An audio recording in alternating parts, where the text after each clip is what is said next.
ചോറങ്ങോട്ട്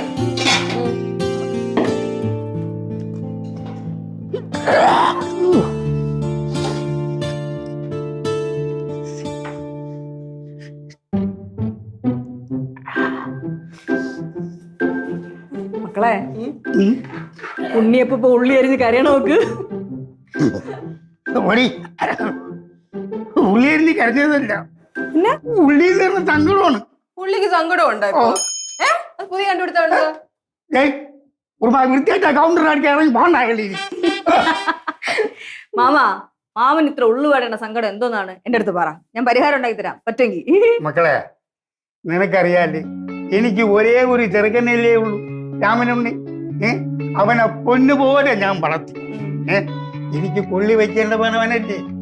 ഇവൻ തിരിയുന്നറിയാം, ഒരു പെണ്ണിനെ വിളിച്ചോണ്ട് വന്നു, അവളിപ്പം ഗർഭിണിയായി. തന്ത്രയായ ഞാൻ ഇനി ഞാൻ എന്ത് ചെയ്യും? ഞാൻ എന്തോന്ന് ചെയ്യാനി? എന്നെ കൊണ്ട് വല്ലതും ചെയ്യാൻ പറ്റുമോ? ഞാൻ എല്ലാം കേട്ടോണ്ടിരിക്കുന്നതന്നെ. പിന്നെ ഞാനും ഒരു അച്ഛനാണ്. പിന്നെ അച്ഛൻ എന്ന് പറഞ്ഞാൽ മാത്രം പോരാ, മക്കളുടെ കാര്യങ്ങൾ നോക്കിയും കണ്ട് യഥാസമയം ചെയ്തു കൊടുക്കണം. ഇല്ലെങ്കിലേ മക്കൾ ഇതുപോലെ തോന്നിയ ദിവസമൊക്കെ കാണിക്കും. നിനക്ക് കേൾക്കണോ? അങ്ങോട്ട് പോയി. ഇവന് 2 വയസ്സുള്ള സമയത്ത് നമ്മുടെ കൈവേലിയുടെ പുറത്ത് ഇവൻ ചാടി കയറി തറ സിമന്റിട്ടതാണ്. അതിന്റെ പുറത്ത് ചാടി കയറി തറ വിരുന്നുകൊണ്ട് മണ്ട പൊത്തി. ഓ, ഏറ്റവും പറഞ്ഞാൽ ഇതേപോലില്ല. ഞാൻ നോക്കിയപ്പം ചെറുക്കം അങ്ങ് വിരുന്ന് നടക്കണം. അവനെ തൂക്കിയെടുക്കണ കണ്ടപ്പം കൊമ്പറനാത്തി നാരായണിയും കണ്ട് അവള് വന്ന് ഇങ്ങനെ നോക്കി. ഈ രക്തം കണ്ട് അവള് ബോധം കെട്ടി വരുന്നു. ഞാൻ എന്ത് ചെയ്യൂന്ന് പറ. ഞാൻ ഈ ചെറുക്കന് വാരിക്കോരി എടുത്ത് ഇവളെയും വിളിച്ചുകൊണ്ട് ആശുപത്രി പോയി. ഇപ്പുറത്ത് അവൾ അഡ്മിറ്റ്, ചെറുക്ക അപ്പുറത്ത് അഡ്മിറ്റ്. നടുക്ക് ഞാൻ. ഇനി എന്ത് ചെയ്യൂടെ? മാമാ വിഷമിക്കണം. മാമ ഒരു കാര്യം, ഞാൻ അവിടെ പോയിരിക്കണം. ഞാൻ ഇവിടെയൊക്കെ നമ്മൾ ശരിയാക്കിയിട്ട് വരാം. ഞാൻ അങ്ങോട്ട് പോട്ടെ. പണ്ട് എപ്പോഴും വെള്ളം അടിച്ച് നടന്നുകൊണ്ടാണ് ഞാൻ അങ്ങനെ പറഞ്ഞത്. എന്ന് പറഞ്ഞ അങ്ങനെ പറയാൻ പാടില്ല, മാമനല്ലേ. അറിയാം, എന്നാലും അവൻ നമ്മളെയും ചതിച്ചിട്ടല്ലേ നിന്നത്. അവൻ മാമനടുത്ത് പറഞ്ഞു മാത്രമല്ല. വീണ്ടും വീണ്ടും പറയേണ്ട ആവശ്യം എന്തോന്നു രവിയേട്ടാ? കഴിഞ്ഞ കാര്യത്തിനെ പറ്റി ഇനി പറഞ്ഞോണ്ടിരിക്കും. അടിച്ചോ രതീഷ, നോക്ക്. നീ ഇത് ഇവിടെ പിടിക്കേ, മീറ്ററോടെ പിടിച്ചോ. സാർ അങ്ങോട്ട് വലിച്ചു പിടി. ഈ ഗാർഡനും പൂന്തോട്ടം കംപ്ലീറ്റ് പോവുമല്ലേ, കുറെ പൈസ കൊടുത്ത് വെച്ചാന്ന് തോന്നുന്നു. വലിച്ചുപിടി വലിച്ചുപിടി വലിച്ചുപിടി. ആ ഓട്ട് സാർ എത്ര? 86. ആ 86. അങ്ങോട്ട് പിടി, അങ്ങോട്ട് പിടി. ഇനി അകത്തോട്ട് കയറട്ടെ. ആ സാർ അങ്ങോട്ട് പിടി. നല്ല കായ്ഫലമുള്ള മാവ് കേട്ടോ, കംപ്ലീറ്റ് പോകും. ഈ ഫില്ലറിന്റെ പാതി അങ്ങോട്ട് പിടിച്ചോ, അങ്ങോട്ട് വലിച്ചു ടൈറ്റ് ചെയ്ത് പിടിച്ചോ. ആ ഓക്കെ, വെച്ചോ. എത്ര സാറേ? 110. ആ അവിടെ നേരെ ഇങ്ങോട്ട് പിടി. ഓക്കെ, ആ ബോർഡിന്റെ സംഭവം നോക്കണം. ഇവിടെ പിടിച്ചു. ആ സ്ഥലത്തെല്ലാം കുറ്റിയടിക്കും. ടൈറ്റ് ചെയ്തോ. അവിടെ കുറ്റി അടിച്ചാൽ ശക്തിയായി അടിക്കണേ, ഇളകി പോവല്ലേ. ഒരുങ്ങിപ്പോയി. ആ മാറിക്കേ സാറേ, മാറിക്കേ. നീ എങ്ങനെ അവിടെ ഒരൊറ്റ മീറ്ററേ ഉള്ളൂ. അവിടെ നിന്ന് നീളം പിടിക്കേ. അവിടെ അങ്ങോട്ട് പിടി. സാറേ അങ്ങോട്ട് നീട്ടി പിടി. ആ ഹലോ, നിങ്ങൾ ആര്? എന്ത് എന്ത് സാറേ ഒന്ന് ഒതുങ്ങിയ ഒന്ന് സാറേ ഒന്ന് ഇത് മനസ്സിലായില്ലേ? ഇല്ല സാറേ, ഞങ്ങൾ ഈ ഇസ്രായേൽ പദ്ധതിയുടെ ഭാഗമായിട്ട് അളവെടുക്കാൻ വന്ന ഉദ്യോഗസ്ഥരാ. ഇസ്രായേൽ. ഞാൻ ഉസ്മാൻ. ഞാൻ അനിരുദ്ധൻ. അല്ല, ഇത് എന്റെ വീടാണ്. ഇവിടെ എന്താ നിങ്ങൾക്ക് കാര്യം? അതെ, ഞാൻ പറഞ്ഞില്ലേ ഇസ്രായേൽ പദ്ധതി. ഇപ്പൊ പുതിയ സർക്കാരിന്റെ പുതിയൊരു പദ്ധതിയാണ് ഇസ്രായേൽ പദ്ധതി. അതെ, അത് എന്റെ വീട്ടിൽ എന്താ കാര്യം എന്നാ ചോദിച്ചത്. അല്ല, നമ്മളത് അളവെടുക്കാൻ വേണ്ടി വന്നു. നിങ്ങൾ ആ റോഡിന്റെ അവിടെ തൊട്ട് ഇവിടം വരെ അളവെടുക്കും. നിങ്ങളെ വീടിന്റെ ഏകദേശം ഇത്രയും പോർഷൻ പോവോ? ആ ഇതിന്റെ ഭാഗമായിട്ട് ഇത്രയും പോകും. ഫില്ലറിന്റെ പകുതി വരെ. ഫില്ലർ? നിങ്ങൾ എന്തോ നീ പറയണേ? നിങ്ങൾക്ക് ഇത് സംഭവം എന്താ മനസ്സിലായില്ലേ? ഇല്ല.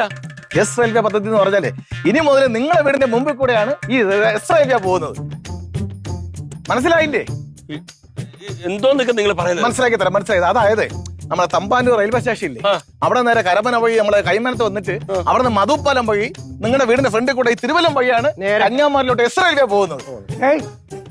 നിന്റെ കൂട്ടുകാരാടാ? അതെ, അത് എന്റെ വീടിന്റെ മുമ്പിൽ എന്തിനാണ് പണിയെന്നാണ് ഞാൻ ചോദിക്കുന്നത്. അതല്ലേ പറഞ്ഞത്, നിങ്ങളുടെ വീടിന്റെ മുമ്പിൽ കൂടെയാണ് ഈ എസ് റെയിൽവേ പോകുന്നത്. ഇത് പൂട്ടിയിട്ടേക്കുന്ന വീടൊന്നും അല്ല കേട്ടാ, ഒരു മര്യാദ വേണം. ഇവിടെ ഉള്ള ആരുടെങ്കിലും ചോദിച്ചിട്ടല്ലേ നിങ്ങളെ ഈ അടപ്പും തോപ്പൊക്കെ ചെയ്യാൻ. അല്ല നിങ്ങൾ ഞങ്ങളെ മര്യാദ പഠിപ്പിക്കാൻ വേണ്ടി വന്നതാണ്. ആ മര്യാദ പഠിപ്പിക്കും. ഇപ്പോഴേ ഓൺലൈൻ വഴിയാണ് മര്യാദ പഠിപ്പിക്കുന്നത്. വെറും 3 മിനിറ്റ് മതി പഠിക്കും വേണ്ടൊക്കെ. നിങ്ങൾക്ക് തർക്കിക്കാനൊന്നും ഞങ്ങളില്ല. ഞങ്ങൾക്ക് ഇതിന്റെ സർവേ എടുക്കണം, റിപ്പോർട്ട് കൊടുക്കണം. ഏകദേശം നിങ്ങളെ വീടിന്റെ ഈ മുറ്റവും ഈ വരാന്തൊക്കെ പോകും. ഏകദേശം കേട്ടോ മാമ, ഏകദേശം 4 ഫില്ലറും പോകും. 4 പില്ലർ 4 ഫില്ലറും പോകും. പിന്നെ മര്യാദയ്ക്ക് ഇടപെട്ട് കഴിഞ്ഞാൽ 1 ഫില്ലർ വെച്ചിരിക്കും. ഞാൻ ഒരു കാര്യം പറയാം. എന്റെ വസ്തുവിനോ വീടിനോ എന്തെങ്കിലും കുഴപ്പമുണ്ടായാ എന്റെ മരണത്തിന് ഉത്തരവാദി നിങ്ങളായിരിക്കും. ഞാൻ പറഞ്ഞേക്കാം. നിങ്ങൾ ഇങ്ങനെ ചാടിക്കടിച്ചിട്ട് കാര്യമില്ല. ഞങ്ങൾക്ക് ഞങ്ങളുടെ ഡ്യൂട്ടി ചെയ്തേ പറ്റുള്ളൂ. നിങ്ങളുടെ ഡ്യൂട്ടി, എന്റെ വീടിന്റെ മുറ്റത്ത് നിങ്ങളുടെ ഡ്യൂട്ടി ഒരു കുന്തവും വേണ്ട. എന്റെ ശവത്തിന്റെ പുറത്തുകൂടിയേ നിങ്ങളുടെ എസ് റെയിലും എന്ത് റെയിലും പോവുള്ളൂ. ഞാൻ പറഞ്ഞേക്കാം കേട്ടോ. Excuse me, your good name please. Unnikrishnan, Utharankode. ആണാ? ഇങ്ങോട്ട് വരി. വരേ, വാ പറയാം. നീ ഇവിടെ പറഞ്ഞു ഇവിടെ ഇരടാ. എന്നെ അല്ലേ വിളിച്ചത്? ആ വാ. അതെ ഉണ്ണി സാറേ, ഒരു കാര്യം ചോദിക്കാനുണ്ട്. ആ നിൽക്കുന്ന ആ കിഴങ്ങ ആരാണ്? എന്റെ ഒരു ബന്ധു തന്നെ, കുഴപ്പമില്ല. ഒട്ടും ഗൗരവമില്ല, വിദ്യാഭ്യാസമില്ല. ആ ഉള്ളതിൽ ഇത്തിരി അല്പമെങ്കിലും മാന്യമായിട്ട് സംസാരിച്ചത്, വിദ്യാഭ്യാസവും ബുദ്ധിയും ഉണ്ടെന്ന് തോന്നിയത് ഉണ്ണി സാറിനാണ്. സംഭവം എന്ന് പറഞ്ഞാൽ ESIL പദ്ധതി ഉണ്ടല്ലോ, അത് ഇപ്പൊ നിങ്ങളെ വീടിന്റെ മുമ്പ് കൂടെയാണ് ഇപ്പൊ വരാൻ പോകുന്നത്. അതിനാണ് നമ്മൾ ഈ അളക്കാൻ വേണ്ടി വന്നത്. ഇതിപ്പോ നമ്മൾ ഇത്രയും സ്ഥലം പോയി കഴിഞ്ഞാൽ സർക്കാർ നിങ്ങൾക്ക് ഈ സ്ഥലത്തിന് പൊന്നും വില തരും. പിന്നെ ഉണ്ണി സാർ ആരാണ്? ഈ ഏരിയയിലെ കോടീശ്വരൻ.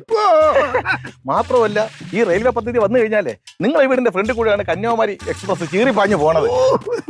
പോയി ഇടയ്ക്കിടയ്ക്ക് 2 അടിക്കാൻ വേണ്ടി കയറുന്ന 10 മിനിറ്റ് മതി.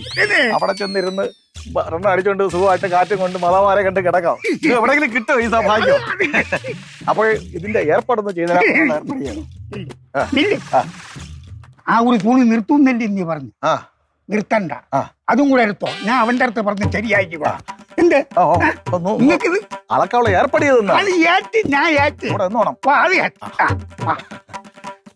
ചിരിയും മൊഴിയും ചേരും തട്ടുപൊളിപ്പൻ കൂടാണേ.